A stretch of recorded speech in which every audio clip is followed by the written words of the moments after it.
Good evening, friends, and a warm welcome to the WAF Gurus webinar episode 23. We simply call it the WAFinar, and it's powered by Outsystems and Swaran.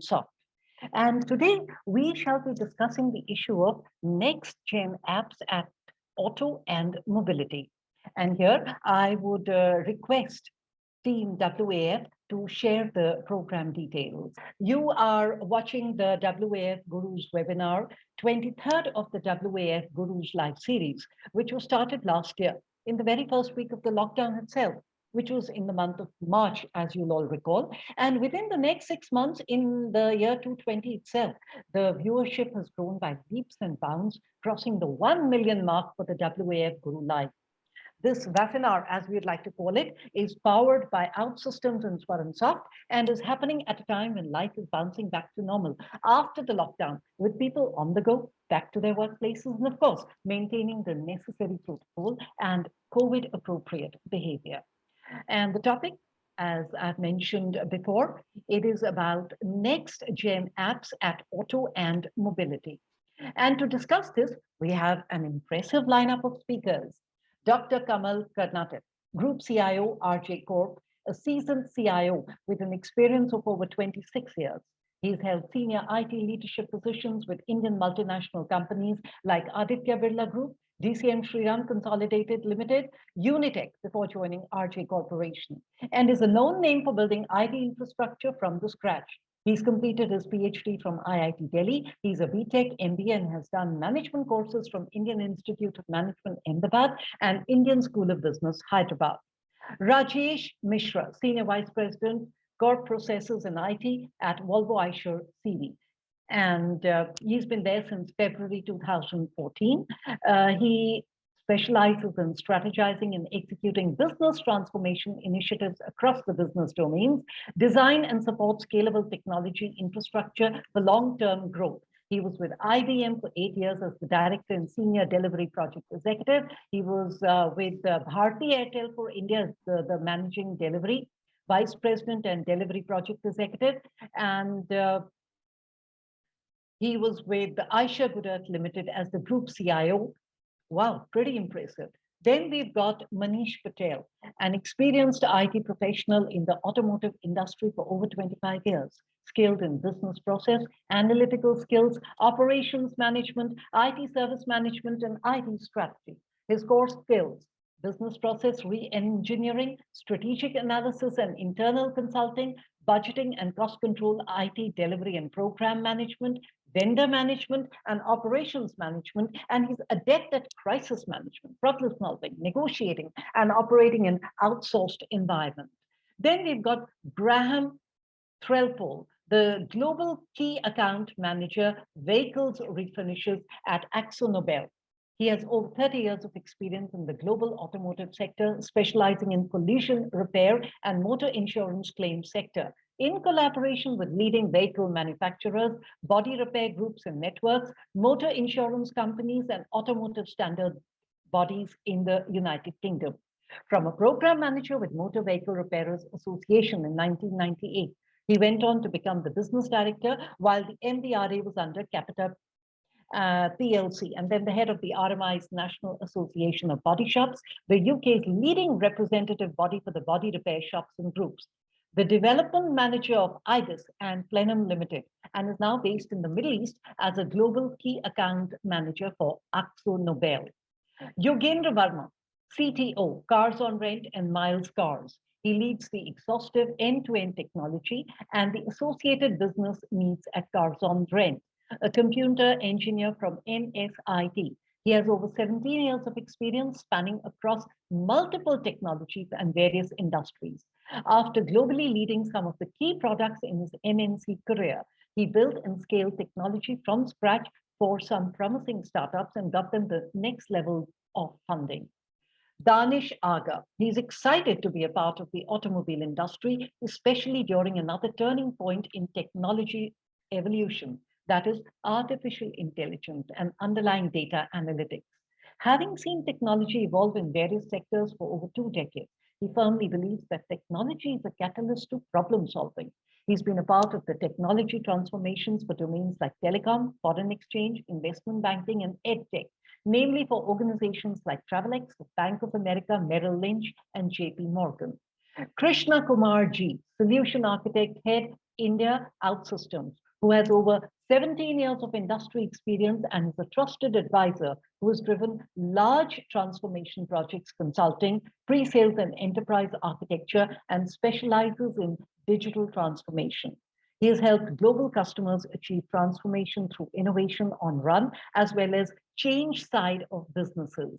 He has led global IT transformation programs to identify and prioritize the right opportunities to get the best ROI, drive operating cost reduction, revenue uplift, and improve customer experience for the global customers. He is specialized in technology and architecture strategy, enterprise workflow automation, interoperability, serviceability, large-scale distributed software, SaaS platform, PaaS platform, that is IaaS platforms, enterprise application monitoring, and enterprise cloud migration transformation projects. Wow. Then Yogesh Huja, the managing director of Swaran Soft Support Systems with over 20 years of work experience. He has been instrumental in bringing Swaran Soft to top 20 valuable mobile application providers in India. His aim is to simplify tech for both customers as well as digital workforce and bring in fast-paced digital transformation for enterprises by credible industry partnerships and talented workforce. For Swaransoft, he has established strong partnerships with OEMs like Microsoft, Salesforce, AWS Outsystems, Automation Anywhere, and more to offer specialized services like AI, chatbots, low-code practice, apps, and IoT.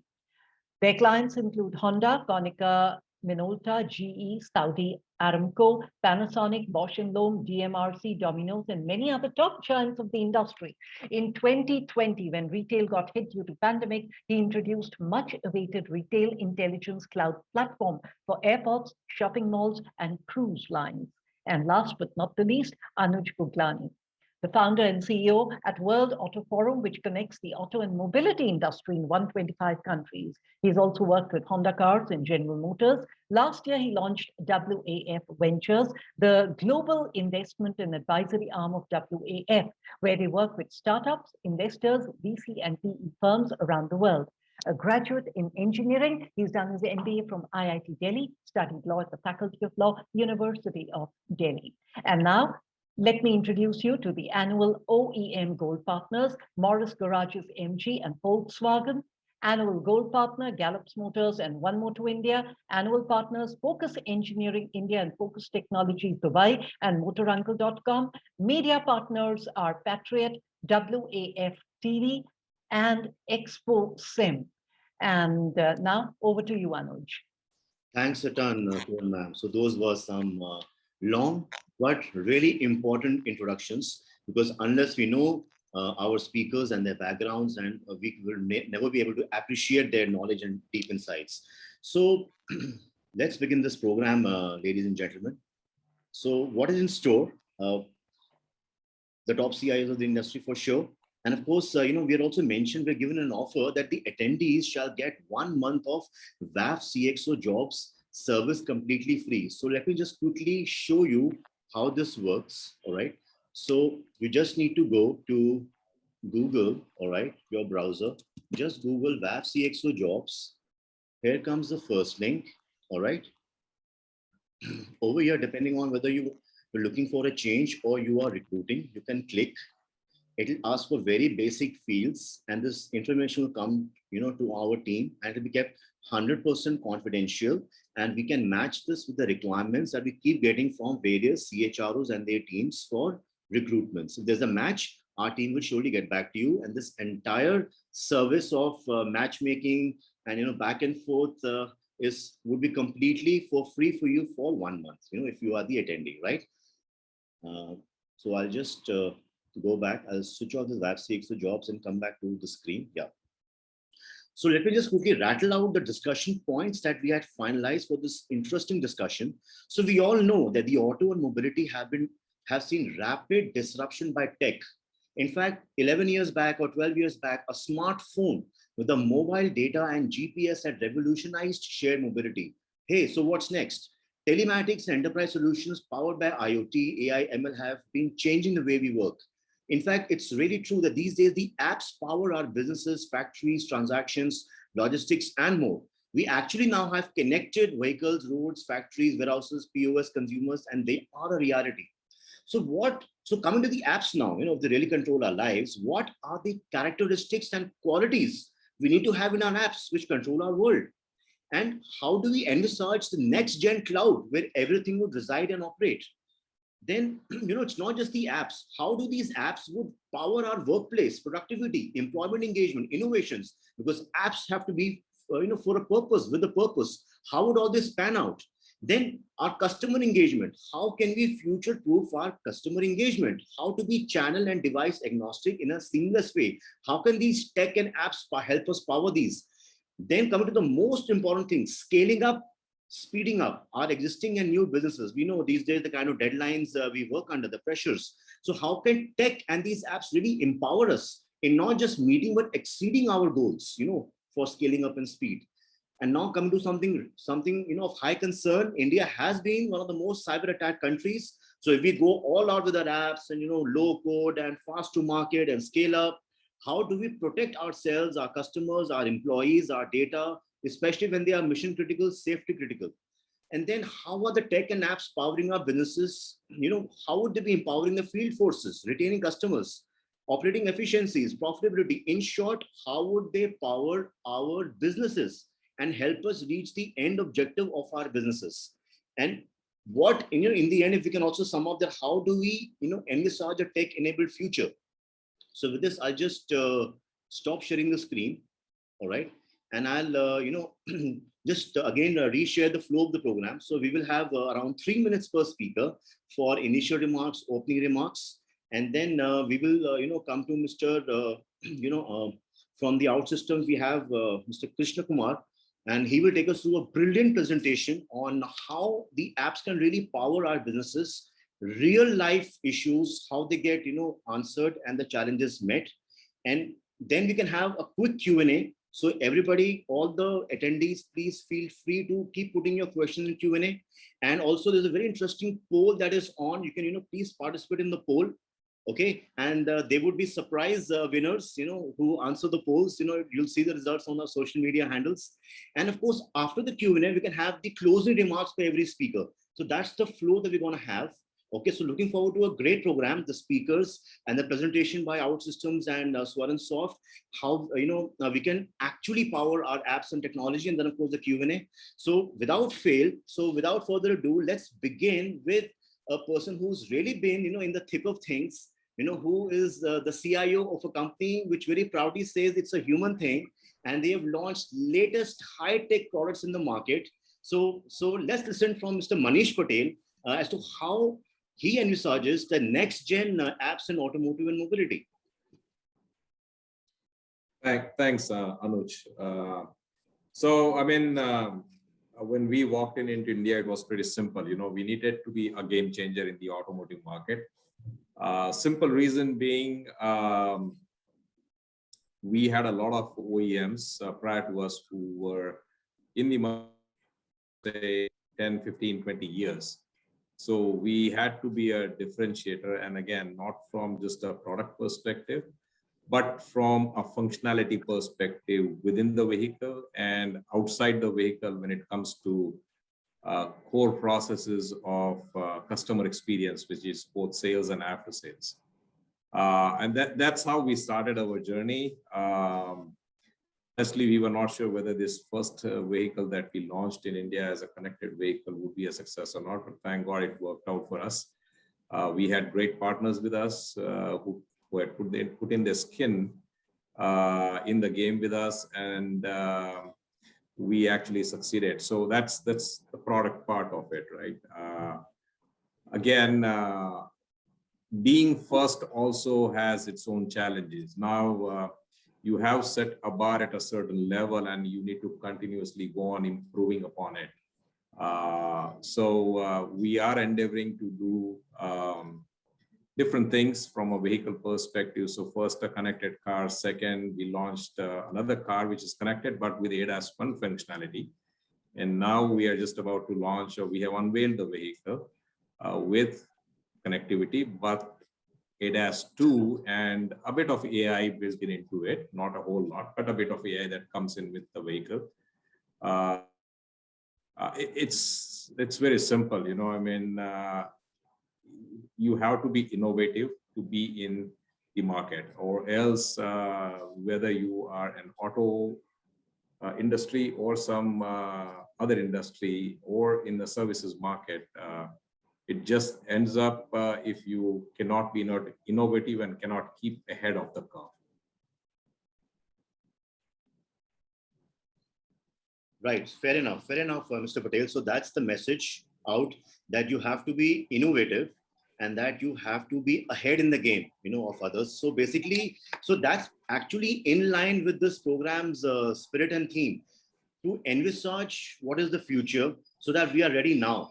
You know, because if we are not ready, it can really cost us a lot, because inevitably, whether we like it or not, most of our processes, you know, in businesses are run on tech. Everything, you know, just imagine our own smartphone usage. You know, this thing is actually become a pain. You know, it's a disease. You know, even for, you know, half an hour, 45 minutes, if you don't check your phone, you know, the entire world is after you, like, where were you? Where were you? Where were you all this while? You know, so we are so dependent for everything in our life. All the more during the pandemic, it has become even more, you know, the dependency for each and everything. The watch is gone, the stopwatch is gone, the calendar is gone, the scheduler is gone, everything is gone, everything is right here, the camera is gone. So that actually makes the apps even more responsible. You know, how are the apps being made, designed, how fast we can scale up, you know, our operations, how dependable they are, how safe they are. So a couple of attributes. So switching gears, if we can now come in the CV industry, because, you know, when we talk about companies, you know, in the passenger car, it's more of, you know, there's a lot of, you know, flair, there's, you know, there's a lot of passion, you know, for tech. But in CV, it's all about business. You know, it has to make business sense. There are no emotions involved. So how in the CV industry, you know, if we can ask Mr. Rajesh Mishra, how the CV industry is adopting these technologies, and what kind of apps are you using right now?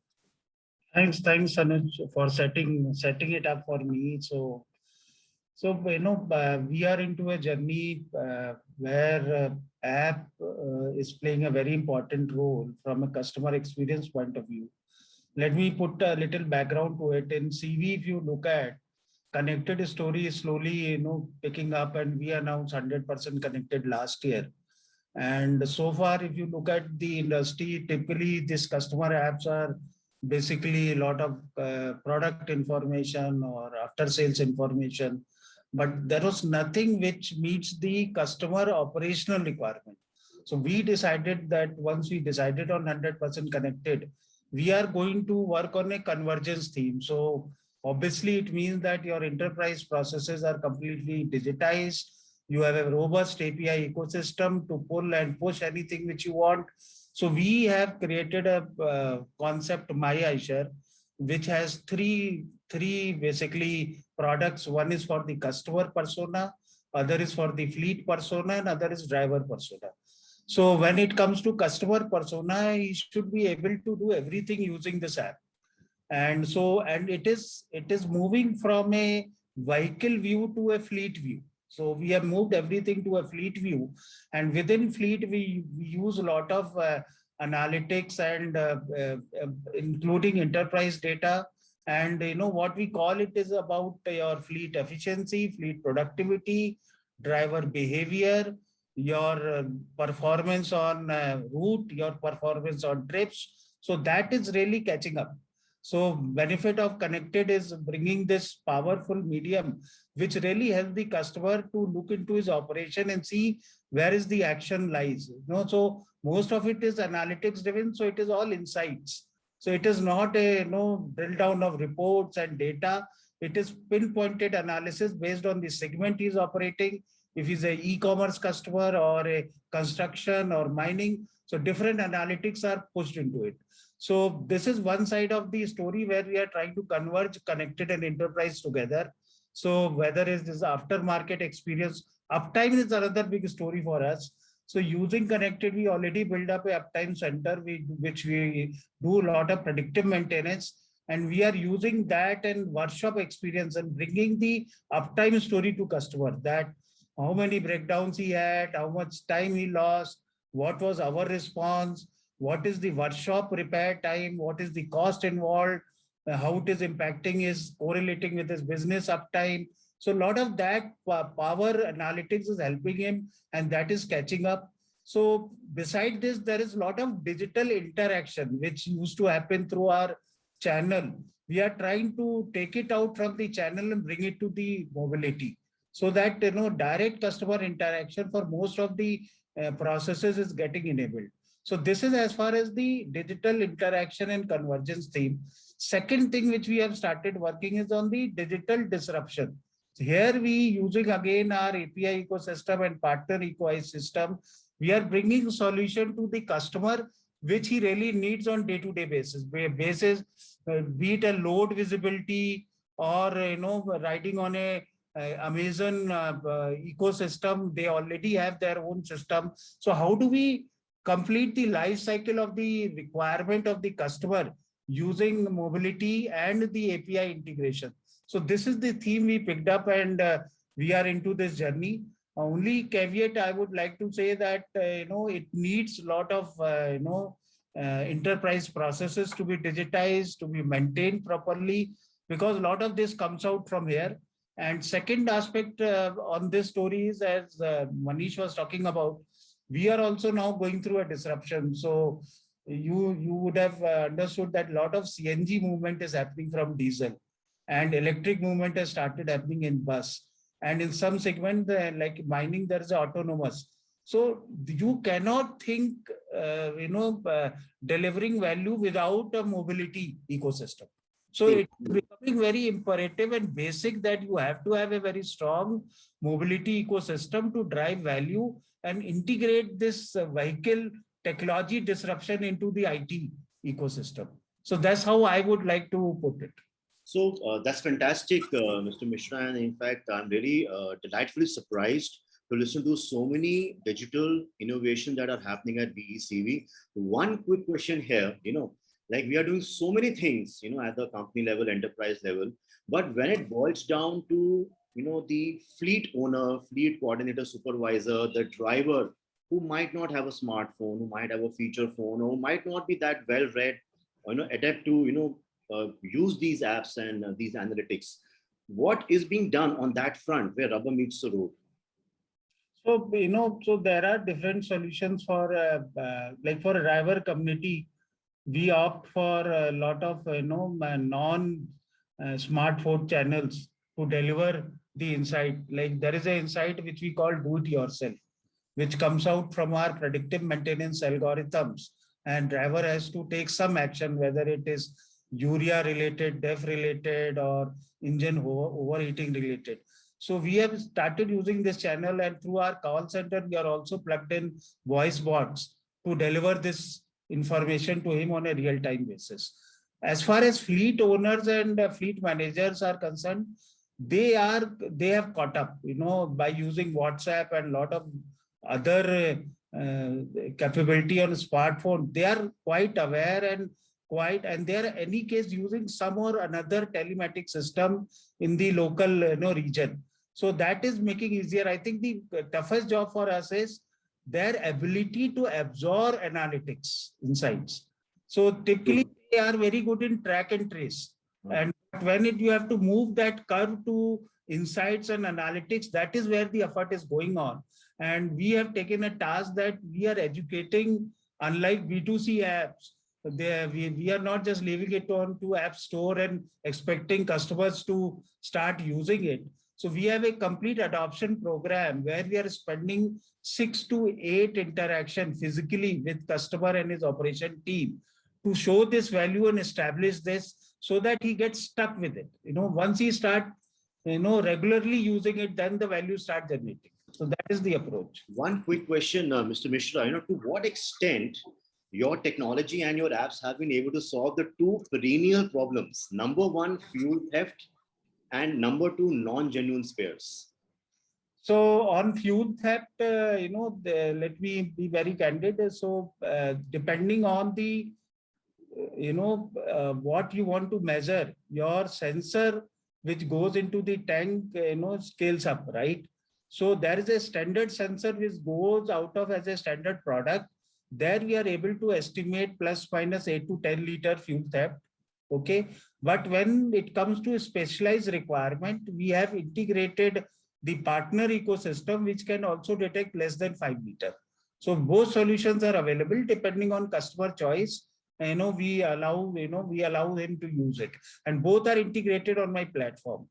So that is on the fuel theft. And second one, I just forgot. You asked about, on the, this is a new issue with respect to post BS6 transition. It has become even a bigger issue, right?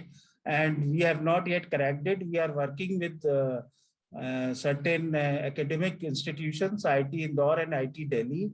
We are into a research that how we can actually crack this in putting by some smart sensors or some algorithms by which we can detect it proactively and be able to inform the customers. So that is the work in progress. That's fantastic. And I must appreciate, Mr. Mishra, your humility and your openness in saying that you are yet to crack it. That shows the VECV culture. In fact, that's what something I keep telling Vinodji also, that your company is built on the foundation of humility and openness. I really appreciate that.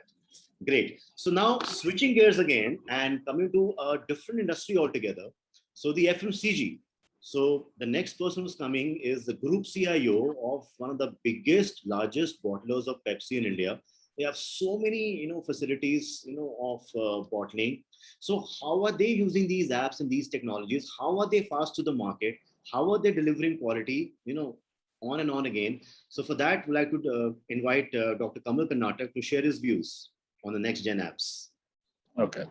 So when we talk about next gen app, so it is always like you are predicting a future, and predicting future is always filled with risk and excitement. At one hand, you need to see beyond a horizon, you need to see down the line after 4 or 5 years. But yes, in the environment, you get the cues, you get the signals through which you are able to predict what is going to happen. And when we talk of next gen app, not only from a FMCG point of view, but also from an auto point of view, one thing is very clear, that future of whether it is retail or future of auto, it is all about connectivity.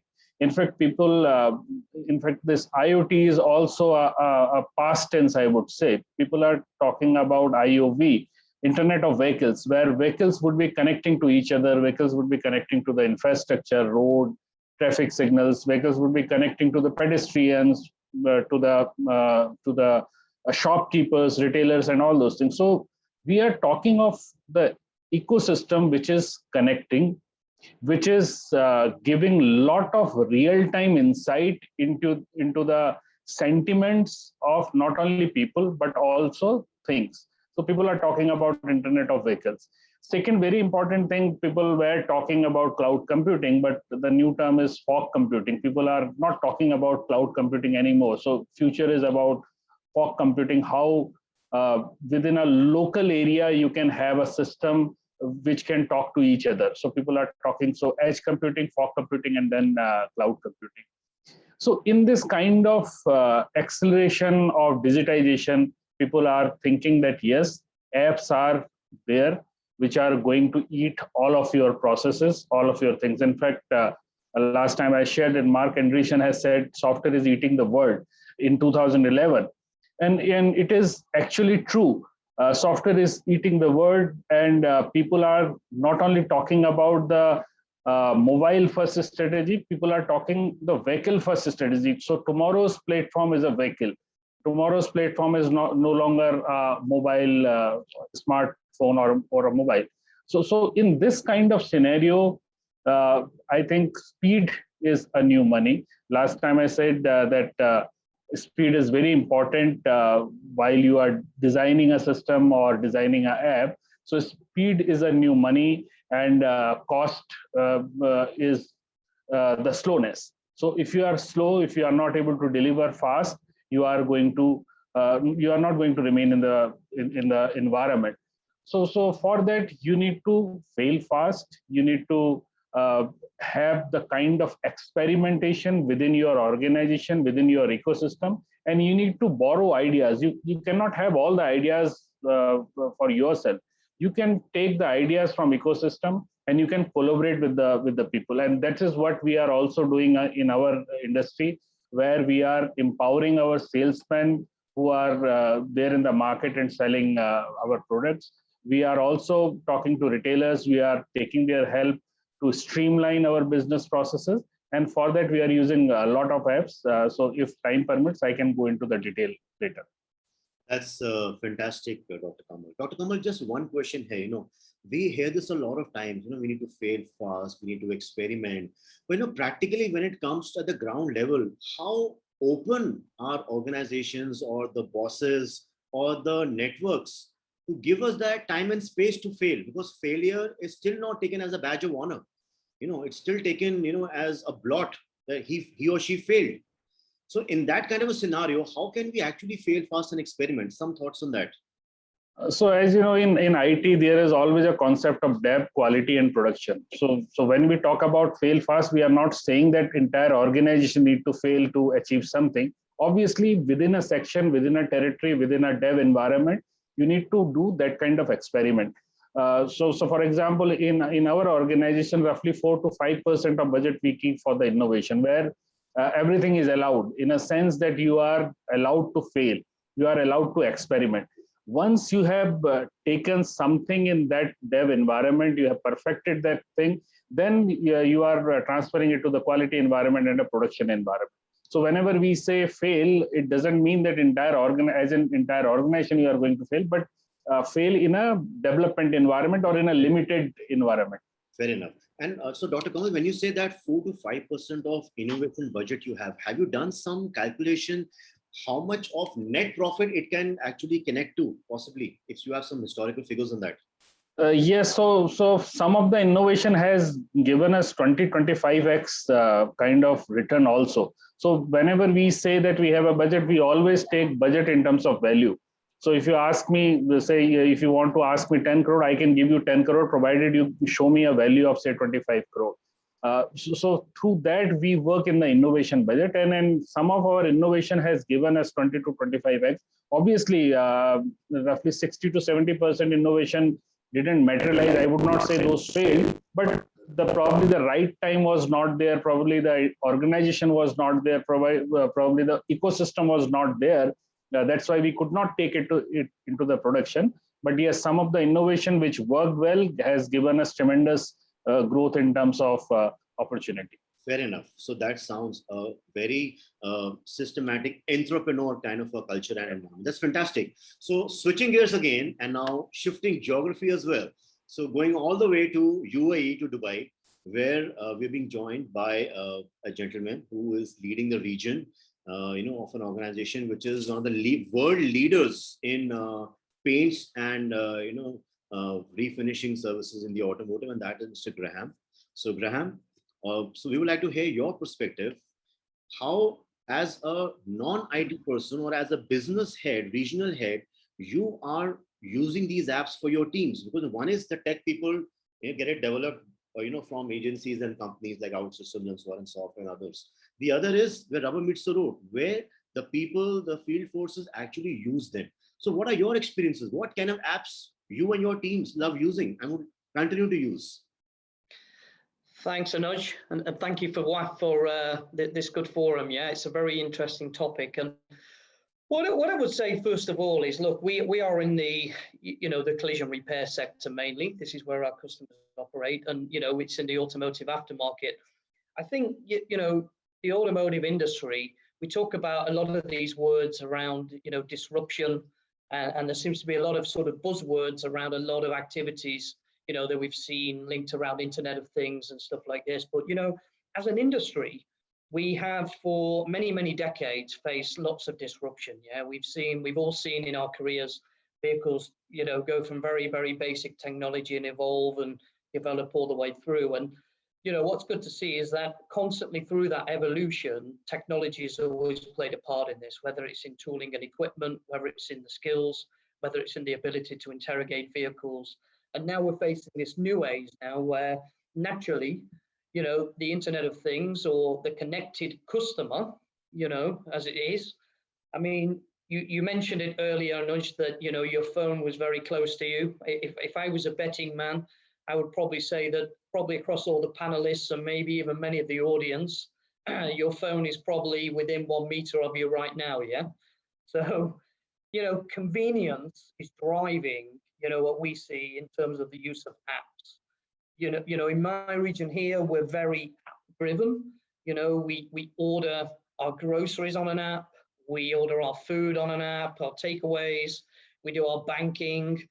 Every single interaction is app-based. So naturally, when I then climb into my car, I expect the same level of connectivity. I don't want to be looking down at my phone, that's dangerous and, not to be encouraged. But ultimately, you want the car to have the same level of connectivity. You don't want to be without that for 1 hour, 2 hours, or 3 hours on your journey. So naturally, the consumers are driving this type of behavior. Yeah? They're driving the demand for connectivity. What we see in our sector, which is predominantly in the after-sales side, is now the creation of, where I can, in the retail side, where I can go online, I can search for a car, I can read reviews on which car to buy, I can build the car with a configurator, I can select the color, I can select the interior. Naturally, when I now own that vehicle, I now want to see the same level of technology and accessibility. I want to be able to book my car in for a service, maybe using the app. I want to be communicated to. The collision repair sector is sort of now gearing up at a good pace and getting into this. And I think, this was happening sort of pre-pandemic stages and, looking at things like AI, which look at predictive ability to understand what parts are damaged in a typical accident, which actually then helps body shops and dealerships plan ahead to actually get a more accurate assessment of the damage. We're seeing apps used in this way. We're seeing apps used in the way we communicate with the customer, the way insurance companies use apps to now in technology to be able to authorize repairs. So they're streamlining their business operations using technology. For us as Akzonobel, as you said, we are a paint company, paint and coatings company. Digitalization, we have a program called Colorvation, which has run now for several years. And basically everything we do in supply chain hangs on the back of Colorvation. So the ability to be able to match the color efficiently using color tools, digital color tools. Historically, for anybody that's been or listening in the collision repair sector, you will remember the days of, spraying out lots of cards, taking time. It was a very labor-intensive process, and it was very much really leaning towards how accurate your color matching staff were at actually matching the color. Now, with spectrometers, digital color tools, this is far more accurate. So now we're reducing wastage, we're reducing time, and now we're having an impact on the overall productivity and efficiency of the body shop operation. Then we've also brought in a number of tools, which again, digital based, tools which help a body shop to manage the repair process. So typically still many operations out there still like a manual process. The problem is with a manual process, while it might work, it's very labor intensive, and it also doesn't give you any data. And of course, we all know data is absolute king. So, engaging with your business partners, data is absolute key to be able to give them an informed decision. And the only way you can really do that is by using, app technology and digitalization of these sort of tools. So what we see now is the demand from our customer to serve their customers, who are typically insurance companies or consumers, is giving them the tools to enable them to achieve that goal. In fact, you have wonderfully connected the technology to its end deliverables, because unless the technology delivers quantified real world benefits, it's of no use. So the underlying need is how to connect the technology to our customers and customers business priorities. So whether it's productivity, whether it's efficiency, it's making informed decisions, it's making things less labor intensive. I think you just cracked it. That's exactly what would be and still are the apps that deliver. And we need a robust technology backbone powering those systems. For example, just imagine if WhatsApp or Facebook, if they are down or they fail, there's a security breach, it leads to a mayhem in our own organization. If any of our applications or servers are down, it leads to trust issues. A huge trust issues develop. Where is your server? Which part of the world is a server there? And if there's any cyber attack, it's breaking news. That this company was cyber attacked, or that pipeline issue which happened, in the US, because of which the gas stations went dry. So people want to know, which app were they running on? What was the security protocol and the layers? So learning from what not to do. So these things are becoming more and more important as they're becoming more and more indispensable. And any company or entity, in fact, I think that might be the KPI of anyone and everyone, right? From the techies to the non-techie CXOs, we have to connect the technology to the end deliverables and the business priorities. If we cannot do that, somehow we are failing at our job, as simple as that.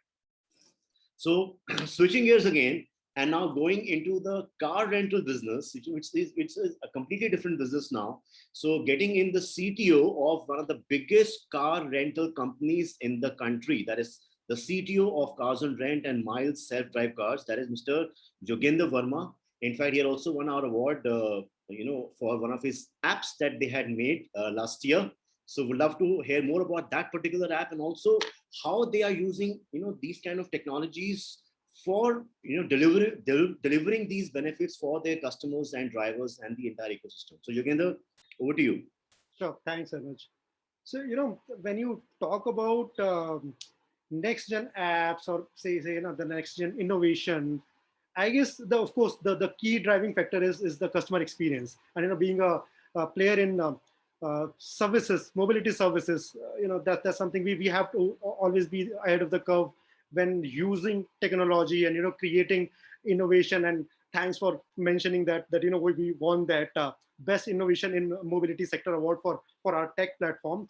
So being a technology focused company, we are always trying to predict the future, trying to create apps, create technology which is for the next generation.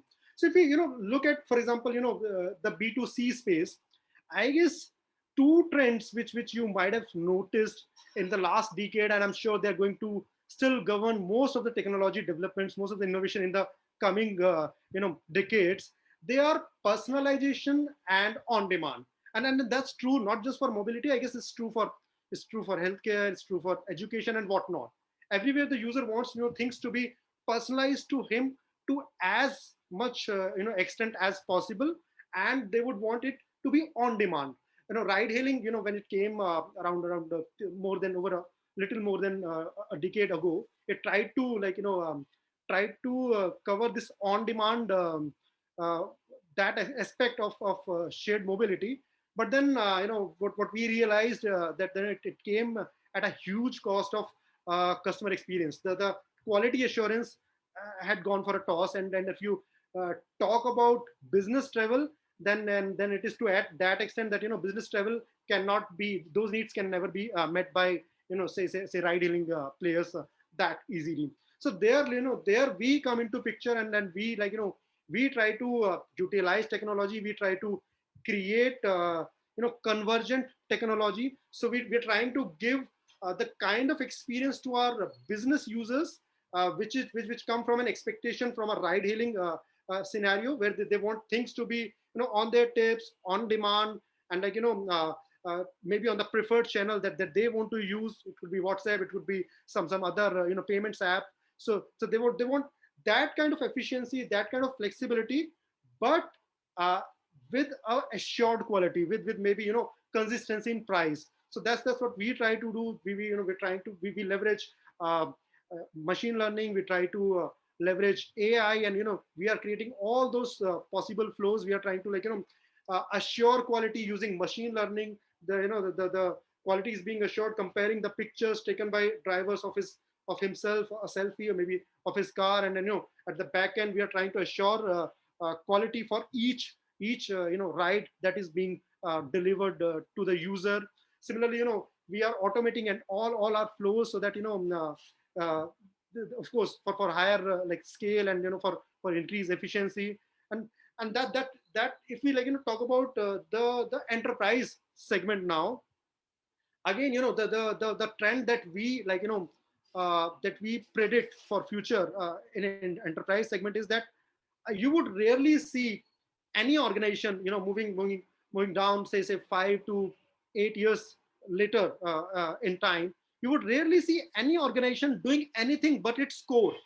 So that corporate travel, or mobility services that they require, they would want to be packaged and plugged into as much possible as a standalone service. So that's another thing that we are trying to work upon, and create mobility as very much available as a service, which is very much like a plug and play for any organization. And that's for, because of course the big enterprises, they use players like us, but the smaller ones, they tend to go to the unorganized sector. So there we are trying to create solutions which can be just used by these small players, small companies, and small startups. They can just go online, have the services available, just plug them into their organization, and everything is available as if it was a in-house say a team, a travel desk which is providing that service. So that's the kind of user experience that we are trying to create for both the enterprise segment, and of course the B2C customers. And we are leveraging data. We are trying to predict, do predictive analysis to offer solutions which not just in a reactive way, but in a proactive way, eliminate the possibilities of any service failures. So for us, technology is the key, and we are using it to the best to deliver, to create those experiences. Very nice to know, Yogender. You are in the car rental business, and if you are saying that technology is the key for your business, so I think that in itself becomes the game changer.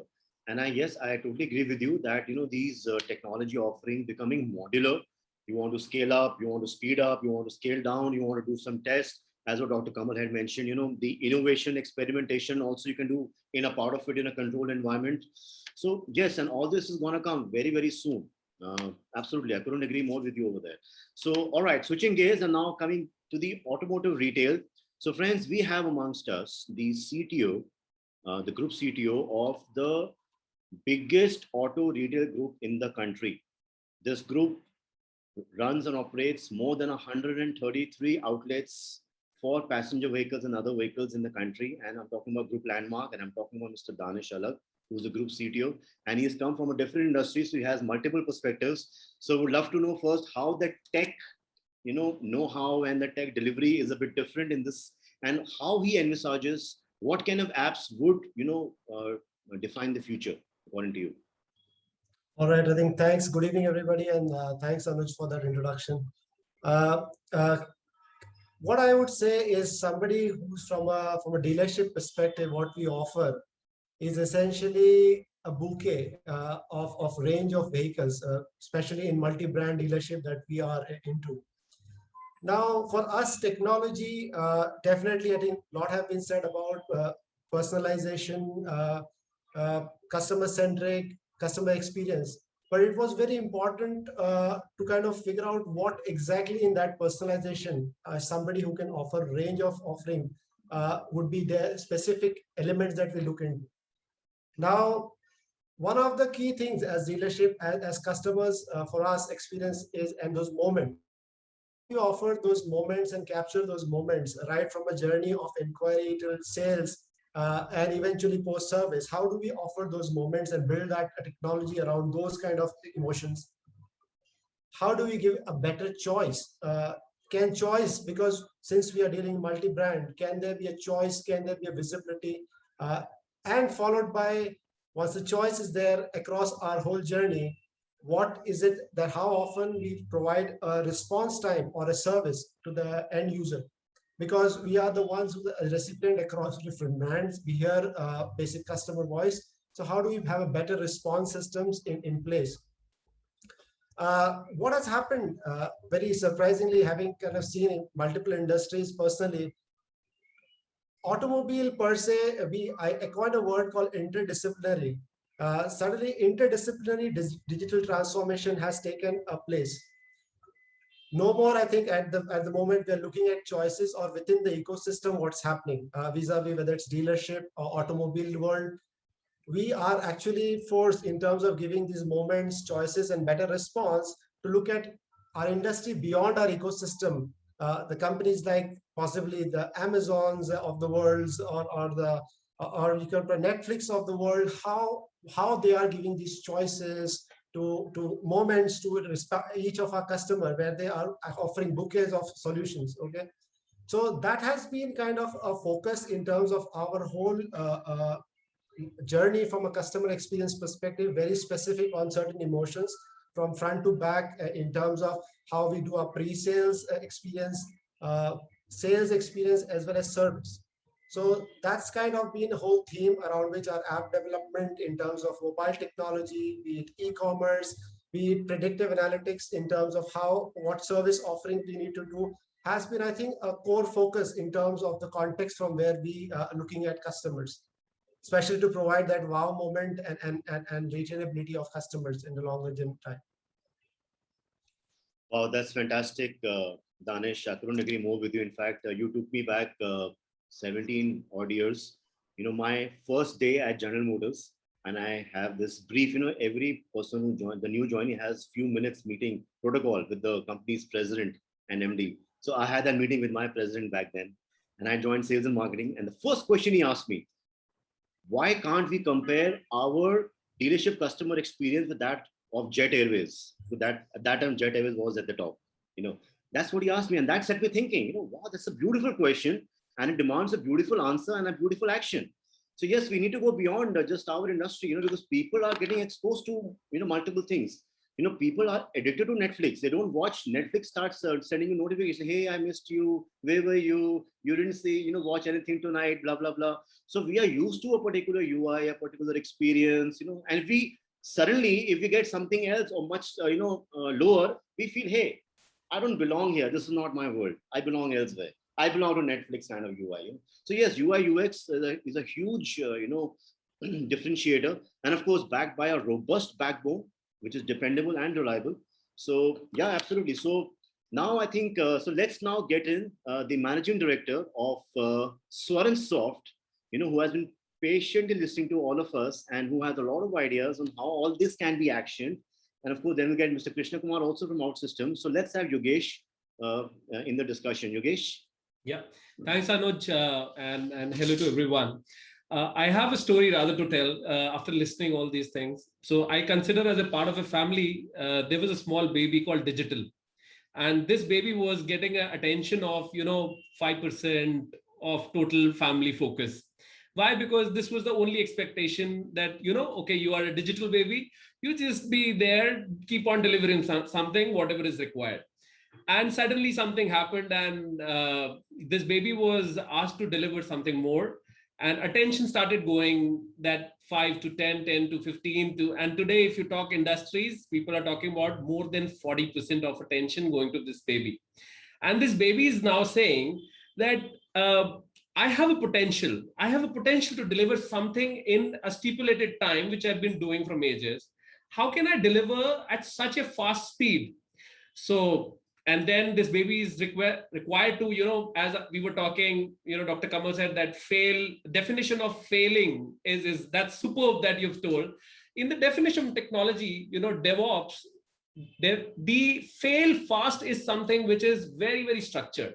So this digital understands how to fail, how to experiment. And now this baby is now getting all eyes and attention in the world of digital transformation. So what we are now thinking as an organization which has been into services from last 20 years, dealing with all top CIOs and understanding, average we were, talking to any organizations, there were 10 to 15 typical IT stacks which were, served by any vendor. This number is increasing. The number of innovations are increasing. People are wanting more. Every business process wants to come and say, hey, can you automate this piece of mine? And IT needs to have a strong governance, because as Anuj was referring, that the moment you have a leak or the moment you have a cyber attack, you're going to get some popularity, which nobody wants. So the story is very simple, that today when we realize this pain, that people want to transform, people want to scale up, scale down very fast, and people want to have that speed, then we definitely need to have the approach which is next gen. And the next gen approach comes when we leave a lot of work onto the intelligent systems, whether they are driven by machine learning, whether they're driven by artificial intelligence. And when we picked up Outsystems as a partner, this is something which 20 years of my pain in doing projects which are like year long, and we now do it in maybe in few months, rather less than months. So the story, all what I want to drop down at this stage is that, can we change the vehicle of can we change the tire of a moving vehicle? Now, this is something which is a statement like failing fast. Now, delivering a service where I say that I can release a code without taking any downtime. I can release a new feature on my app without taking any downtime. All of these things are futuristic, and it needs real brainstorming and real ideation so that all the stakeholders understand the need and see what is coming up. So all over to you, Anuj. These were my few thoughts to build the messaging. Flat while the vehicle is running. That really caught my fancy. I think that's really futuristic. And I think by that you possibly are referring to this the CI/CD paradigm. Right. The continuous deployment and continuous implementation. So that, Anuj, that today Amazon launches a new feature in how many, what's the time? Any idea? Few seconds, minutes? 11.3 seconds. 11.3 seconds. Right. So a website without going down is doing such things. And that magic is all happening now in everybody's IT. Yeah.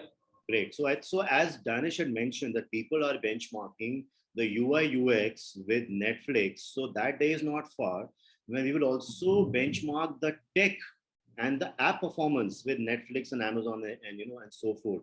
So if Amazon and Netflix are all using CI/CD and changing the flat while the vehicle is running, then of course I think it's time that even the automotive and mobility industry starts doing that. Because Netflix, if it's down, yeah, I might have a bad mood. But if actually it affects people's lives while on the move, it's serious stuff. So these things can really play a pivotal role and really help us, spring to the next orbit. So, all right. So I think now it's time for the presentation, the 15 to 20 minutes presentation by Mr. Krishnakumar ji, who is the representative of Outsystems. So, Mr. Krishnakumar, you have heard everyone. You've got everyone's concerns, challenges, how everybody is envisaging the future. So now we all are really curious to know how a company like Outsystems can power all these apps. Right? Over to you. Sure, Anuj. Thanks a lot. And extremely useful discussion in terms of understanding the perspective of the leaders. I'm just going to quickly share my screen. If this slide is going to make any justice in anywhere in the world, it is going to be in this room. Basically, this is exactly what we are envisioning to do with Outsystems, right? This is what we are envisioning to deliver using Outsystems. Left side, you see a car building factories of 30s and 40s before the industrialization process began. And today, what you're seeing is a factory in current days, right? What has changed? Basically, the car as such has not changed much in the sense, obviously there is improvements in how it drives, the power output, so on and so forth. But the throughput has considerably changed, right? So in 30s or 40s, we are talking about one car per month to about 1,000 cars a day today. And what made it possible is basically the automation, the ability to make infinite changes while it is still on the assembly line, right? So again, like Dr. Kamal mentioned, and you also mentioned at the last Anuj, right? So ability to fail fast, as well as correct your mistakes while in the assembly line, so that when the car hits the road, it is actually perfect, right? So this is the shift that we are seeing in the industry for the last 70, 80 years in the automotive industry. But sadly, building software is still on the left side of the panel, right? So software building is a completely manual process, and I think this panel kind of very well established the fact that digital is critical. Applications are critical, irrespective of any business, whether it is FMCG or retail or automotive. We are all on the same page in terms of apps are critical, right? So how do you deliver it faster? So today, development process of today, I would compare it with the car building factories of 40s or 50s. While software is changing the world, the way we build software is still the most manual process that we've seen. And that is exactly what Outsystems aims to change. Right? So we are trying to bring in the same revolution that the industrialization brought into the automotive industry, so that we can automate these application building process, so that you will be able to churn out applications faster and in the right way, scalable, performant, and secure way. Right. So with that introduction, Outsystems is a company which is about 20 years old now, and we have presence in about 70 plus countries and serving 20 plus industries. One fact from this slide that I kind of most proud of is the amount of community members. For any software in the world, if you say the adoption is dictated by the strength of community. Same goes for automotive as well, if I can draw parallels, right? So the more amount of people who love your technology, who engages with you technical level, that your product matures faster, right? So we do have close to 480K, community members across the world who build applications on Outsystems platform day in and day out. And we are the leaders. We've coined this term low code. We've been in the industry for 20 years across Gartners, Forresters, the stalwarts of analysts that we call it. We are on top right there. Because of the experience that we carry and the customer experience that we give to our customers. And from a customer perspective, that is logos perspective, these are worldwide. These are our top 30 customers. You could see the amount of importance we give to automotive sector as well. You could see Volkswagen, Toyota, and Mercedes on the list as well. And these are our customers who work with from an automotive sector. We work with Honda, Toyota, Mazda, Nissan, Daimler, Volkswagen, etc. And coming back, I wanted to summarize the discussion, or rather my understanding of the discussion that we've had so far, right? So we all agree that there is a shift going on in the automotive sector. Various factors that we talked about in terms of it is induced by let's say revolutionized. I would say not even accelerated, revolutionized by mobile and by experiences that they are getting elsewhere, right? So Danish did talk about that a bit. Right, so we are amidst this shift that we are seeing in the automotive sector, and we think it is a great inflection, second great inflection point, right from the automation of in the first slide that we spoke about, and we see that the maximizing downstream revenue has been one key point of all the automotive companies that we normally speak to, because trying to do more with less in terms of trying to digitalize, trying to harness the existing power in the enterprise to dish out new experiences to the customers is something, a constant theme that we are hearing within automotive. Again, going back to Dr. Kamal's point of harnessing your existing data and trying to bring some meaningful analytics that can flow in back into the product R&D. And the operational resilience in terms of how can you give a consistent experience to your customers, and as well as shifting regulations, right? So we all know, I'm not going to go deeper into the regulation point of view, but we all know that there are standards that are constantly evolving, due to which your applications have to change, your product as an automotive product has to change, so on and so forth, right? So how do we bring it all together, right? So from a digital strategy is important, as we all spoke so far. I think when I look back at the slide after hearing everyone, I think we've kind of covered all these points in detail by each of the speakers, right? So the ability to do a customer experience transformation when a customer is comparing you to a interdisciplinary transformation, right? So if a person says that I need to be able to rent a car as fast as I book a Uber, that is exactly the interdisciplinary comparison that we are talking about. So customer experience transformation plays an important part. Connected enterprise, again, multiple speakers touched upon it today.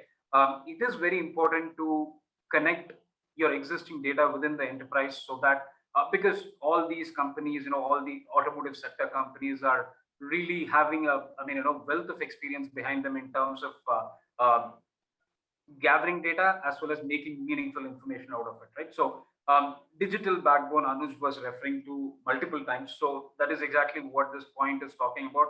Having a strong digital backbone that can, help you harness your existing data. And I'm going to very quickly talk about platform architecture. Again, this would resonate well with the automotive sector, right? So how you have a platform-based architecture for building your vehicles.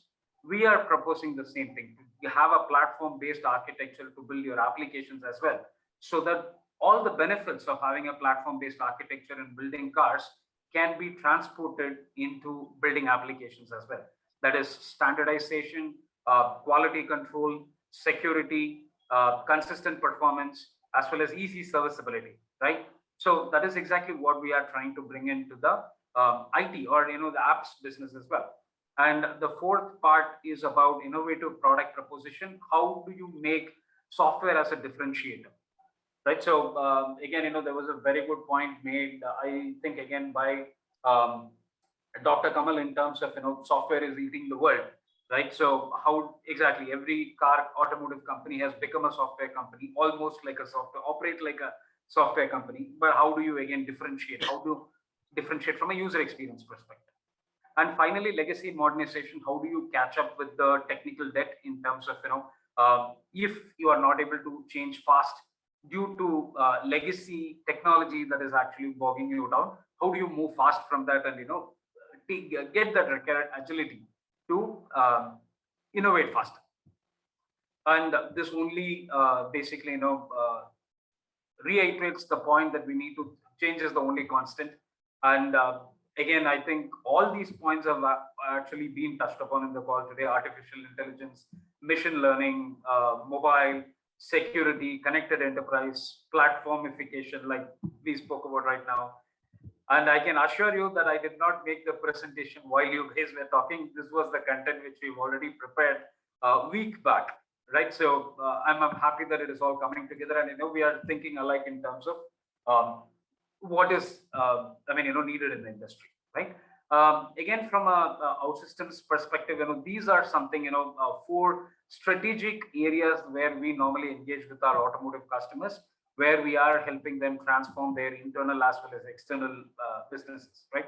One is customer experience transformation, digital onboarding journeys, to website support, to call center agent portal, to mobile app, etc. Multiple streams.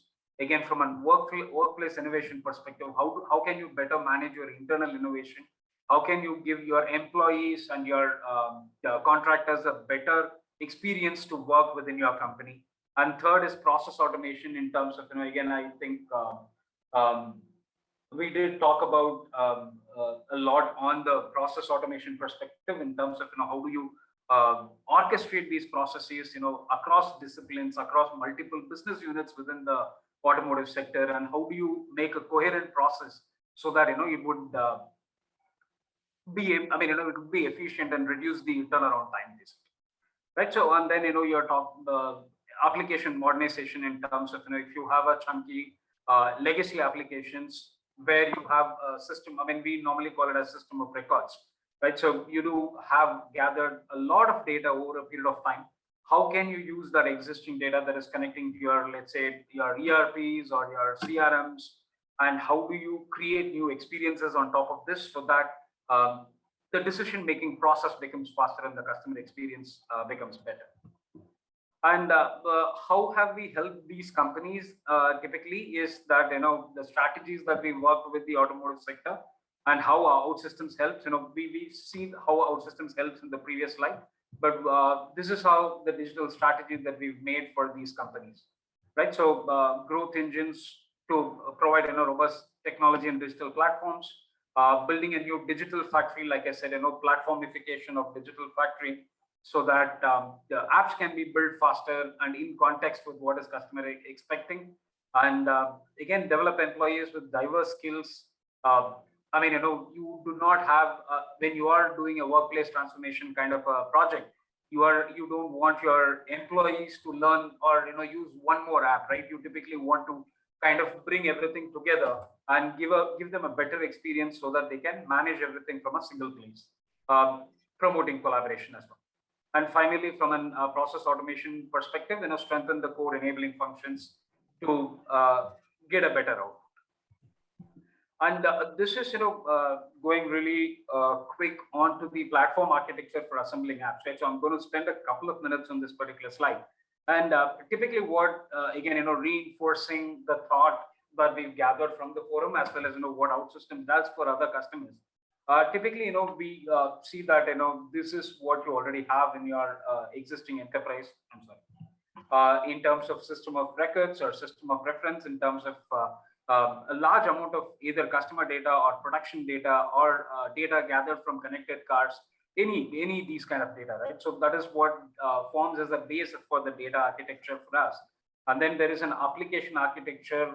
Anything on top from here is basically brought in by Outsystems, right?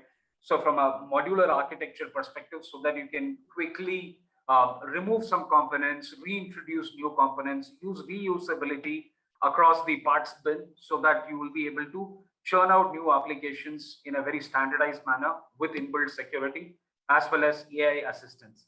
Right? So we have a very specifically trained AI that understands the context of the application that is getting built and suggests automatically improvements to these applications that can make the application work better, as well as more secure.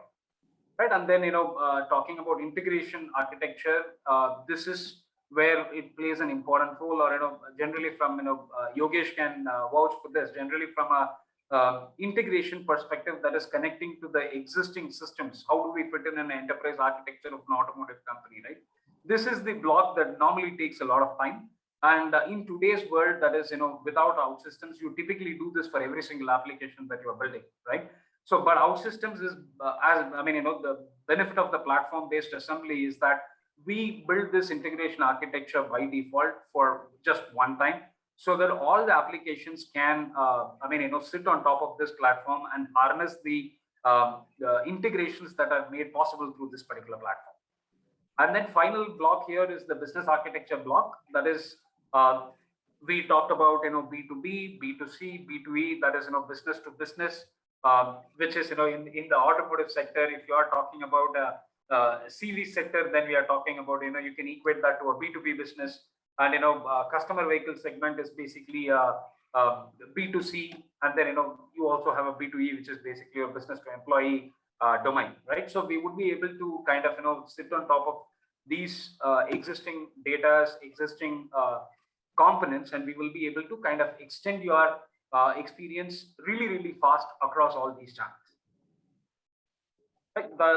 That being said, this is the three buckets that Outsystems operates on. That is, build it fast, build it right, and build for the future. Again, it kind of gels well with the automotive industry from change your applications or user experience faster and make it right, so that the customers stick with you, and then build for the future, so that you're future proofing the investment as well. And in all these three buckets, we've seen about 3 to 10x more throughput compared to traditional way of building applications. And we found 4 times more reusability of these application components on the platform-based architecture. And we've seen about 75% less rework. When there is a change in your application, you don't have to rework or change everything from scratch, but about 75% of the times, or rather, only 25% of the area that you need to change when you are trying to rework on the application to include a new functionality or fix an existing bug. Right. So to summarize it all, the Outsystems difference from that perspective is that 6 differences I wanted to call out. One is basically you are building applications on top of your platform, and these applications are your IP. While we only provide the platform, the applications, the source code, everything that you've built on top of Outsystems is yours. So that even tomorrow, once you have built these applications using Outsystems, and when you're going out of Outsystems domain, even you carry your IP with you. That is one important differentiator. And second is the enterprise scalability. And companies, the enterprises are on the call today are huge enterprises from an India perspective, right? So only Outsystems can provide that level of scalability and security. And finally, no vendor lock-in.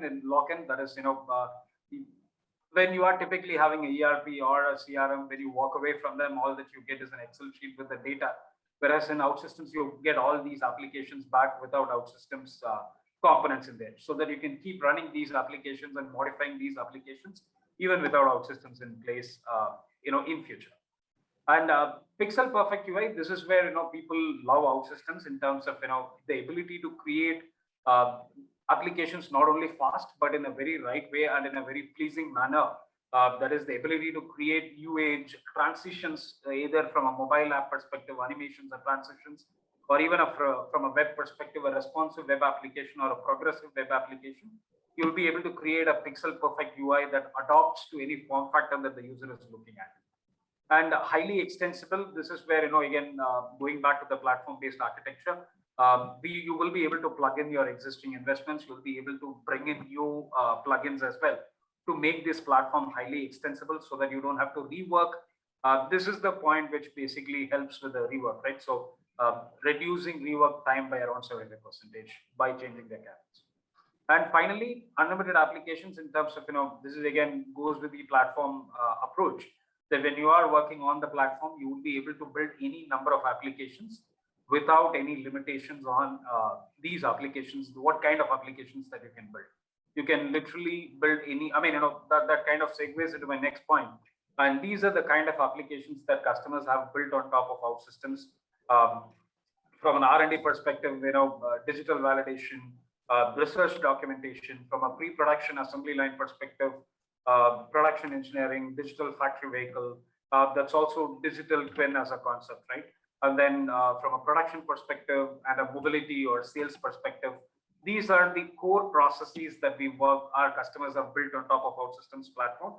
And these are the auxiliary processes that our customers have built on Outsystems platform. So I'm going to kind of take a pause here. This is what I had from a presentation perspective. So any questions or comments in what we spoke so far? Oh, Mr. Krishnakumar, I think your presentation has done the wonders. We already have a couple of questions for you. So before we take on the attendees' questions, I have 2 basic questions to ask you. And they are, when we say that change this, change that, we want something new. And then when, the service providers or IT companies say, hey, you'll have to change the entire code for that. That will take too much of time. What kind of innovations can be done so that the changes happen, but the coding required is low? Because as Dr. Kamal had mentioned, speed is the essence. So if speed is the essence, we don't have all the time in the world for fresh coding. So what do you say on that? Glad you asked that question, Anuj. I'm again going to go back to give a simple representation here, right? So this is what we mean by Outsystems platform, right? Exactly, think of it as a Lego block. And changing requirements here means that there could be some changes on the UI perspective, There could be some changes on the logic perspective. That is, I mean, just throwing out an example, Manish sir did talk about auxiliary apps of, insurance, etc., right? Let's say, for example, that you are having an app where a person, MG customer, can buy a insurance from the app. Now you already have, appointments, service appointments, etc. Now let's say you want to give just one more option to the user on that same mobile app, right? So it is like, rearranging these Lego blocks to make sure that it fits your business requirement, right? So that is how we ensure speed of delivery. You don't have to rebuild the entire mobile app to have just one more functionality. Even if it is going to be an afterthought that you want to kind of, introduce at a later point in time in the cycle, you would still be able to do that by just placing that block in the place where you want to place it, basically. Great, that's fantastic. So, so before we get into the closing remarks, so let's take up the questions that we have received from our attendees and our participants. So, Anuj, Rajesh, can I ask one question? Sure, why not? By all means. Krishna, you talked about these use cases in last few slides. Yes, sir. In a typical organization, you would find some system already in place, right? So, absolutely. What is the differentiation you bring? So what does an organization, see value in terms of, seeing these use cases and try to implement them? Absolutely, Rajesh. Great question, actually. Thanks for that. Exactly like you said, if you are going to financial management and reporting, just taking a, random topic from here, right? So you do have financial management and reporting software typically available in the market, right? Why not buy them, and why build using Outsystems, right? So the point here, Rajesh, is that there is always something called as a build versus buy curve in software that we normally see. And if you are, let's say that 70% or 80% of your requirements are getting met by something what is available already out of box, and 20% customization, normally customers go for a buy decision, right? Not a build decision. Whereas if you have around 20 to 30% available out of box, and 60 to 70% you have to anyway build, then normally people go with a build decision, right? That is the paradigm that we've normally seen across customers. And coming back to your specific question, the differentiator here is that if something is not fitting your requirement, I know somebody did talk about personalization, right? So which is very, very important. So taking a software, customizing it as per your requirement is the key here. And normally, if you are buying a chunky software out of the market and trying to customize it for your requirement, normally that customization takes to 6 to 8 months kind of a cycle for customization, right? Whereas here, from the beginning, you to the end of the application, like Yogesh mentioned, you would be able to build the entire application in a matter of month. By the time you actually buy the software, customize it, roll it out your regions, you can actually build something from scratch in that speed, in the right way as well, in the scalable way as well. So that is the value proposition we talk about. Okay. Fair enough. So, so we have a lot of questions from our attendees that we have received. So let's begin in the order of they coming over. So the first question is from Mr. Praveen Singhal. So he had asked that, of course, first of all, he had complimented great insightful thoughts and thought-provoking discussion. So he says that as we are moving towards electrification and OEMs are putting all the efforts to have lower emission and increase efficiency of fossil fuel ICE cars, how can mobile apps assist the car owners or vehicle owners, give them analytics of fuel consumption with time bands, say peak office hours, and correlation to speed to save fuel for a cleaner present? So anybody from any of the OEMs, as he says, can answer this question. Please feel free. So that leaves us with Mr. Mishra, Mr. Patel. In fact, I can take a stab at it. Sure. So again, I mean, not just us, a lot of other OEMs provide this basic data, right? And again, the data is based on trip. Okay, it's not based on the travel time during the day. So a trip is made, let's assume at 8 o'clock when that's peak traffic, and you end your trip at 9 o'clock, you tend to get the fuel consumption, right? Now, if you delay your trip by an hour or make it earlier by an hour, and you see that your fuel consumption has gone up because now you are not in a stop and go kind of a traffic, that defines the pattern of fuel consumption. The distance remains the same, right? It's just the pattern of the driving behavior, whether it's a stop and go traffic versus smoother traffic when you're leaving early or leaving later compared to your peak traffic travel time. So Praveen bhai, we hope that answers your question. So thanks a ton for asking that. And of course, next we move on to Mr. Eicher, Mr. V. Ranganathan Eicher, a distinguished and a senior person of the industry. So the question to the panel, as he says, is the risk of delivering using SW has legacy issues or different versioning, of the software versions going outdated. So how can this be managed? We cannot force the customer to go for the latest version, though we might keep pushing download, update your apps. But the risk of customer having old version, maybe, he is exposed. So what are the views on that? The software versioning and the apps versioning for customers. So anybody wants to take that? Sure, let me maybe take a stab at it. Sure. So very good question, right? So, when the customer is on a older version, obviously, it is, normally the patching happens because of security reasons, etc. And changing mobile landscape today, we do have a lot of patching from a security perspective that normally happens, right? Great question. So what typically, how do we solve that? Basically, I can maybe give a perspective.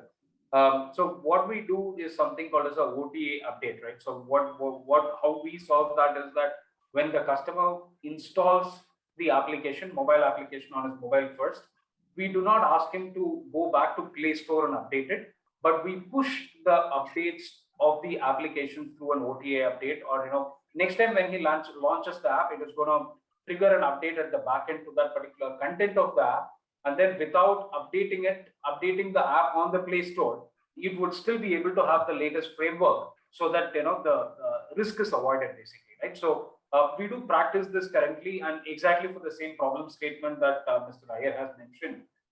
We know that you cannot rely on the users to update the app, so that we force the update from the backend without disrupting the customer communication, basically.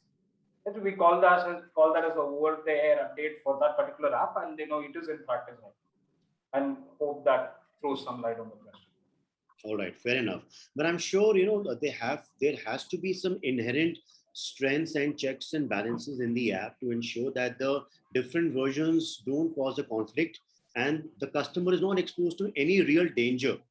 That's extremely important, and that could be either at the back end that the customer is unaware of, or it could be a small, twitch at the front end, which customer might perceive as a big issue. True. So, Very. So the next question, so Mr. Krishnakumar, you're really popular. So a lot of questions are coming your way. So next question is, can you explain the lock-in clause for source code in Outsystems? Yeah, it's going to be I just checked that question as well. It's going to be a longer answer. The short answer here is again, re-quoting what I've said earlier. What do we mean by no lock-in clause is that, typically when you are buying an enterprise software, let's say an ERP or an SCM or whatever happens, typically when you buy on a subscription basis, or when you are trying to go out of that particular software, all that you get back is your data, right? So whatever data you have on the database, normally people export it into an Excel sheet and give it to you. What do we mean by no lock-in from an Outsystems perspective is that, when you are exiting Outsystems platform at the end of 3 years or 5 years term, you would actually get executable, editable source code back, so that the running software just moves from Outsystems servers to your server. That's the only change that would be required. That is what we mean by no lock-in. All right, fair enough. So the next question is by SVBS Counted India. And the question goes that with automation and digitization of processes growing at an amazing rate, can you share your views on what might be, in terms of the sustainability of this growth rate, job market growth, and maybe other interesting effects which it might have, deviating the business scene from usual. So basically, the attendee wants to ask what would be the effect on the growth rate on the job market, if these things really are going to see the light of the day, what would be the effect on the economy and the job market? Different question, but yeah, we can always take it. Anyone wants to take that question? Yeah. Hey, Anuj, I want to take that. Being an entrepreneur and, recruitment is one of the crucial parts. I would say that, it is the Darwin's theory, survival of the fittest. You have to upskill yourself. The world is changing. When we are titling webinars like this, like next gen, you have to become next gen. And with technology coming in a most easiest way, what is going to come up is that your human potential is going to be the most valuable thing. That means if you have a capability to think an innovative idea, so you can actually come up onto a platform or a tool like Outsystems, you develop it, or any tool, and you say that I can do this job better than anybody else. So what we're saying is that job market is going to grow. Even if robots come into the market, I would still say job market is going to grow, but you have to upskill yourself. So that's what is my take. And I think there's a shortage right now, I would say, of resources in the market when we talk about digital transformation specifically. Yeah, I completely agree. And so from organization perspective, it is reskilling all the time. So you have to keep reskilling. And as Yogesh said, getting right skill for what we want to do is a big, big issue right now. We are getting the talent what we want. Fair enough. So as they say, one has to learn, one has to relearn. And what is most important is unlearn and relearn. So we have to take care of the legacy systems, not just in the hardware and software, but here as well. This should not turn legacy. So if you can have some low code automation here, which can really speed up, I think that's the need of the hour. So I just wonder if Outsystems has something for here as well. Okay, so going to the next question. So it's by Mr. Nagaraja Rao Devakar. So he says that as AI, DL, ML technology, they are picking up rapidly. What are the hindrances that you foresee to implement? Oh my God, contentious, huh? Autopilot-driven cars in India. So a bit contentious one. So Mr. Patel, you want to take that? You already have launched autonomous level 2 cars in the market. Yeah. It's far off. Okay, I mean, it's an integration of infrastructure when we talk about autonomous vehicle. It's not about it's complex. We are trying that with our parent company, but again, the basic thing is vehicle to vehicle comes first, right? Vehicle to infrastructure, and we talked about it a bit, that how does a vehicle recognize that the signal on a crossroad is going to be turning yellow and I need to stop, right? So that integration is very critical, or else the car will just keep on driving and it might not be a very good scenario, right? Again, when it comes to more integrations, we already talked about vehicle to vehicle, vehicle to infrastructure, and these things actually make it complex. Okay, if we are not integrated as OEMs with, and again, there is a cycle time for getting this matured and developed.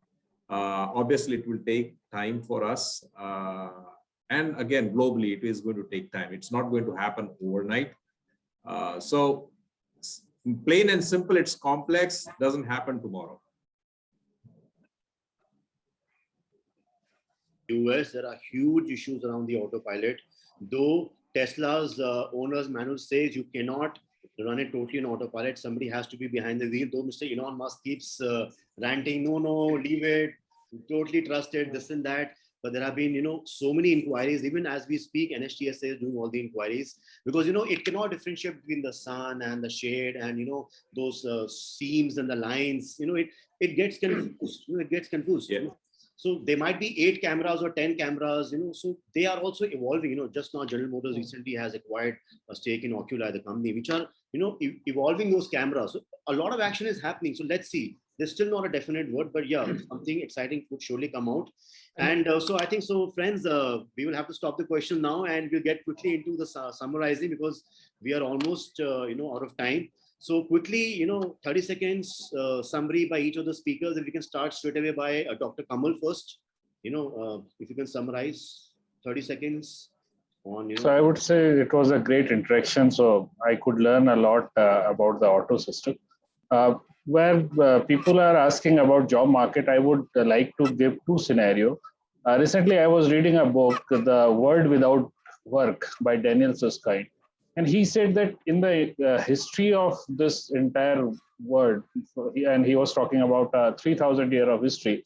Every time people said that yes, change is going to come and people would be without job. In fact, Socrates said to Pluto that yes, the change is going to be there and you need to be ready for the future. So that is one kind of scenario where change is always there. It's not about today. It was there yesterday and it would be there tomorrow also. I was reading another report by BCG, which was saying that with artificial intelligence, machine learning, deep learning, robotics, jobs are going to cut. But when they did the study in the US, they are saying by 2030, there would be a shortfall of 6.1 million jobs in computer and mathematics. But at the same time, there would be 3.1 million jobs of administrative and office automation. Those jobs would be cut. So while at one go you are cutting out 3.1 million job, but on the other end you are going to create 6.1 million jobs. And this is the scenario of all the countries of the entire world. So don't worry, be ready for the future. Once you continuously upskill, reskill, relearn the new skills, you are going to be relevant for the future. Perfect. So don't worry, just reskill and be happy. All right. So coming to Danish for his closing remarks. Yeah, I think we are in one of the exciting times, especially in the digital transformation. So that's on the positive side. Not to worry as far as job market is concerned. Having seen multiple industries, there will be a lot of it. Upskilling will be the key here, and unlearning and relearning. However, a word of caution, it is very important as we kind of move ahead into digital transformations. What is seen from a customer experience perspective, it is equally important to have our teams upskilled from a security perspective as well. I think which is not seen at the back end. So that's kind of a balance as we build teams is very important for the future of digital transformation.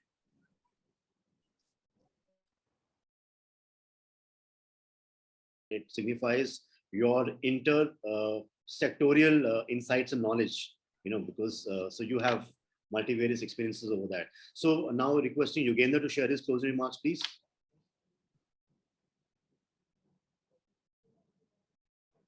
Sorry, Anuj. So right, as you people are rightly concluding. So I guess we we are also focused on creating this future. We are as somebody said that we are also trying to create that culture of innovation, allowing our people to fail, hiring the right talent, and creating that environment that fosters innovation. So that's primarily on our agenda for the coming times. Okay, so requesting Graham for his closing remarks. Yeah, thank you, Anuj. I mean, really interesting session and so many interesting points here. I've learned a lot. Just on the mobility thing, though, I wanted to add something about this autonomous driving in India. One of the biggest things, and Mr. Manish sort of touched on it, about infrastructure. Think about the vehicle population on the roads. There's a lot of two-wheelers, a lot of commercial. It's a very mixed vehicle population. So even when you have the vehicle that can drive itself, unfortunately, I think we're still going to see a challenge around the other mixed population on the road. Yeah. So that's something that I think for a long time yet is going to create some challenges. I think overall, technology is never going to go away. We are living in a digital world. I mean, we've moved on from a digital world. We're going beyond AI now. And, the automotive industry is good at change. It's what we've always adapted to, and we've got to keep adapting. But, word of warning, what we do today is not good enough for tomorrow. So we have to keep that learning and reviewing what we're doing.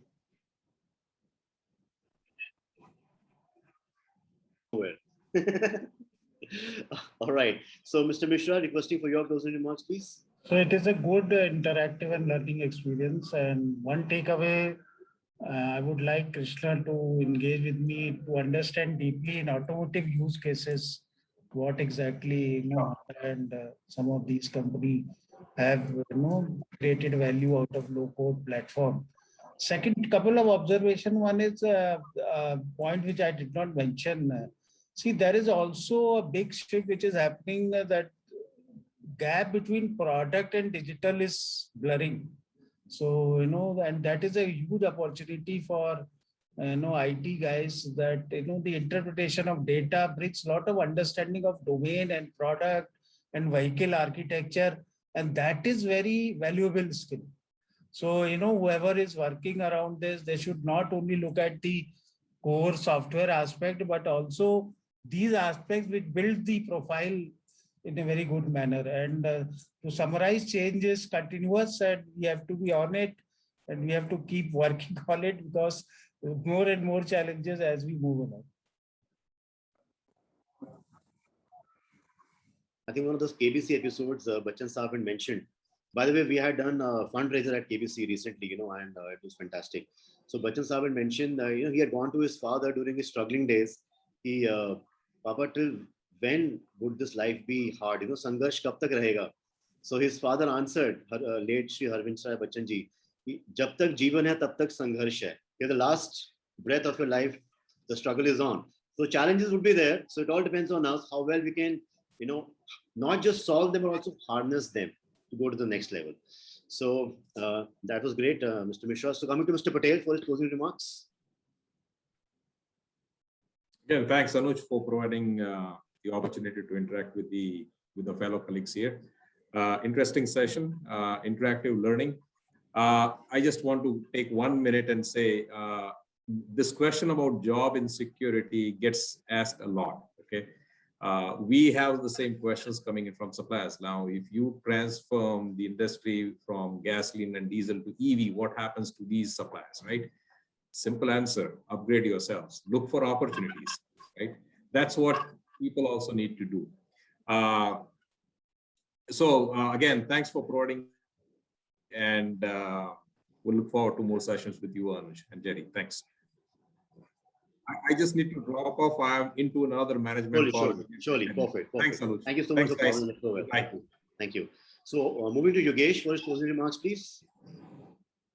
Yeah, thanks, Anuj. So primarily what I feel is that the world is moving from project management to value management, because all we are looking at digital is that everything which was earlier, not defined is now getting defined in some parameters or metrics.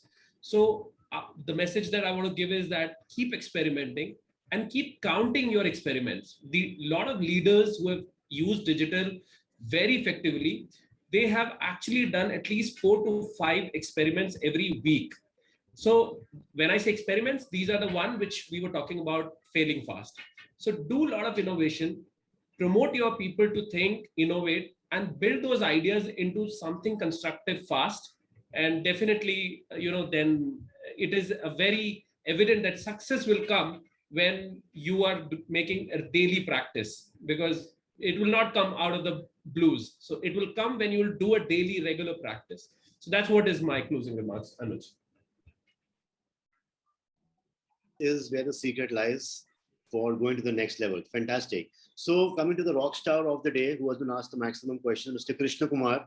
So your closing remarks, and also I think I read somewhere your app, our IP. So something on that as well, if you can, share in your closing remarks. Yeah, so I think, there was a presentation in terms of, there was a point, right? So I think we've answered that from a no lock-in perspective as well, which means that whatever you build on the platform, you get it back at the end of the term, right? So you keep using it and then you own it as well in future. So that is what we meant by, your apps, your IP. And yeah, so from a closing remarks perspective, again, and I kind of, Yogesh summed it up really well. Digital transformation is what we've seen, getting a huge traction in the market. So you need to, again, Rajesh also kind of touched upon it, right? You need to update yourself. You need to constantly move, and the only constant is change.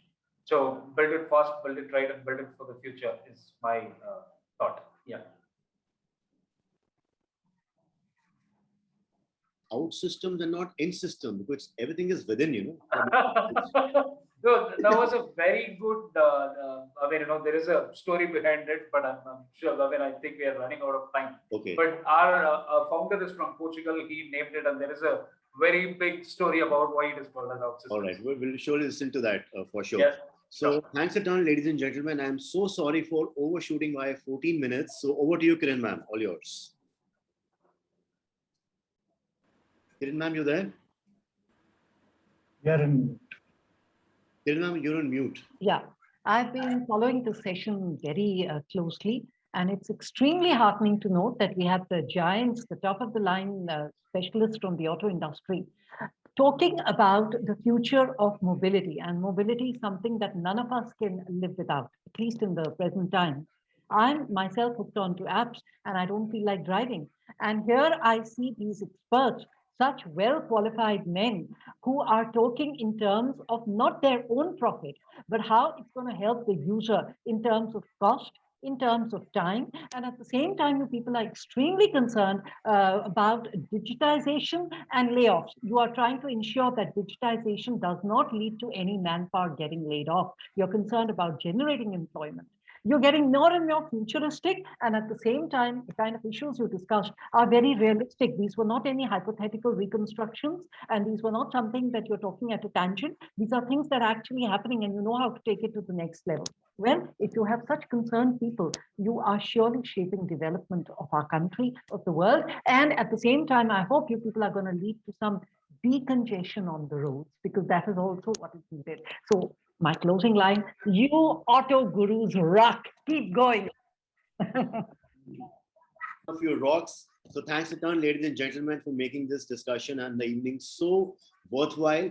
And I think we will not be doing justice if we don't do a special word of thanks for one person who has been the backbone of this entire program, that is Jerry Sir. Yeah. The entire coordination, all the calls, with Outsystems, Swaran Soft, all the WAF gurus, he has been at the front end. He has been at the front foot. Thanks a ton, Jerry Sir. Thank you so much to our designer, Sunny, who has been designing the creatives, our, SMM and digital marketing teams. Then our mail server guys, they have shot more than 250,000 mails in the last 24 hours to promote this program. That's a lot, So hats off to our mail server guys. And so thanks a ton, ladies and gentlemen, till our next program, till the next WAFinar or WAF Gurus Live. Stay safe, wear masks, stay sanitized, and stay positive always. Thank you so much. Cheers. Thank you. Thank for all you. your support. Thank you to everyone. Thank you. Thank you.